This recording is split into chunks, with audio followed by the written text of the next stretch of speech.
네, 2차 북미 정상회담 의제를 조율하기 위해서 평양에 들어간 이 미국 협상팀이 오늘로 사흘째 평양에 머물고 있는데요.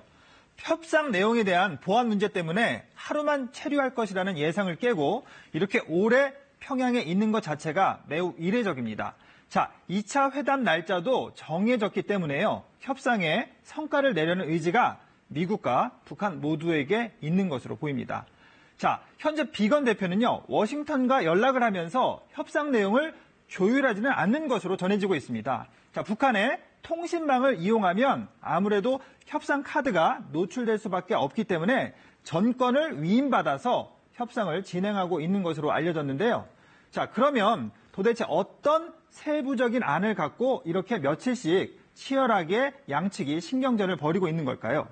자, 북한 입장에서는요, 영변 핵시설을 폐기하고 사찰단을 수용하는 문제, 그리고 동창리 미사일 발사장을 해체하고 이를 검증받는 걸 어느 선까지 받을 것인가, 이걸 놓고 고민을 할 것으로 보입니다. 자, 미국 입장에서는요, 이런 북한의 핵 폐기 노력에 대한 보상 차원에서요, 평양에 연락사무소를 열고 약품 공급 같은 인도적 지원을 다시 허용하는 문제, 그리고 북미 관계 정상화를 어떤 수위까지 할 것인가를 놓고 고민을 할 것으로 보입니다. 자, 이렇게 사안별로 하나씩 주거니 받거니 이렇게 밀고 당기면서 양쪽이 모두 만족하는 접점을 찾으려고 노력 중일 텐데요. 아직 속 시원한 합의점을 찾지 못해서 시간을 끄는 것으로 추정이 됩니다. 자, 이렇게 평양에서 실무 협상이 한창인 상황에서 폼페이오 미국 국무장관은요, 언론을 통해서 북한을 압박하고 있습니다. 한 방송사와 인터뷰에서 미국은 북한이 핵 폐기만 약속한다면 북한 주민들을 위해서 더 밝은 미래를 만들어주겠다는 약속을 이미 했다. 미국은 그렇게 할 준비가 완벽하게 돼 있다. 이렇게 강조를 했습니다. 자, 폼페이오 장관은 또요, 정권을 인수받을 때도 오바마 전 대통령이 북한 문제가 가장 큰 위험 요소가 될 거라는 말을 했었다. 그런 만큼 우리 트럼프 정부는 북한과 협상하는 게 어려운 도전이라는 걸 알지만 이건 정해진 임무다. 이렇게 비장하게 말을 하기도 했습니다. 자, 북한의 비핵화 순서에 걸맞게 미국도 단계별 상응 조치를 확실하게 하겠다는 이 통 큰 결단을 해야 협상이 성공적으로 끝날 것으로 보입니다.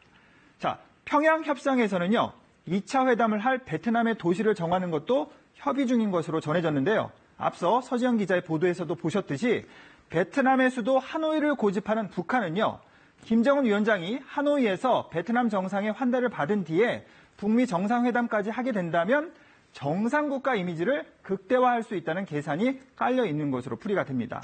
반면에 다낭을 선호하는 미국은요, 경호 면에서도 유리하고요, 우리와 관계가 좋아지니까 베트남도 이렇게 다낭을 관광지로 키워서 잘 살고 있지 않냐, 이걸 과시하고 싶은 것으로 보입니다. 자, 일각에서는요, 이번 2차 북미 정상회담이 열리는 베트남에 문재인 대통령도 가서 종전선언을 함께 할 수도 있지 않을까 하는 관측도 나오고 있는데요. 청와대는 문 대통령이 베트남을 갈지는 평양 실무협상 성과에 달렸지만요. 그럼에도 이번에 베트남에서 종전선언을 할 가능성은 그리 크지 않다고 밝혔습니다. 친절한 뉴스였습니다.